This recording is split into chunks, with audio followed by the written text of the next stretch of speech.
لوگوں اپنے پروردگار سے عاجزی سے اور چپکے دعائیں مانگا کرو، وہ حد سے بڑھنے والوں کو دوست نہیں رکھتا، اور ملک میں اصلاح کے بعد خرابی نہ کرنا، اور اللہ سے خوف رکھتے ہوئے اور امید رکھ کر دعائیں مانگتے رہنا۔ کچھ شک نہیں کہ اللہ کی رحمت نیکی کرنے والوں سے قریب ہے، اور وہی تو ہے جو اپنی رحمت یعنی بارش سے پہلے ہواؤں کو خوشخبری بنا کر بھیجتا ہے،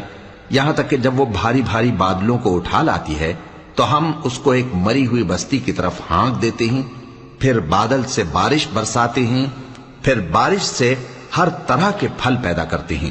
اسی طرح ہم مردوں کو زمین سے زندہ کر کے باہر نکالیں گے۔ یہ آیات اس لیے بیان کی جاتی ہیں تاکہ تم نصیحت حاصل کرو۔ اور جو زمین پاکیزہ ہے اس میں سے سبزہ بھی پروردگار کے حکم سے نفیس ہی نکلتا ہے، اور جو خراب ہے اس میں سے جو کچھ نکلتا ہے ناقص ہوتا ہے۔ اسی طرح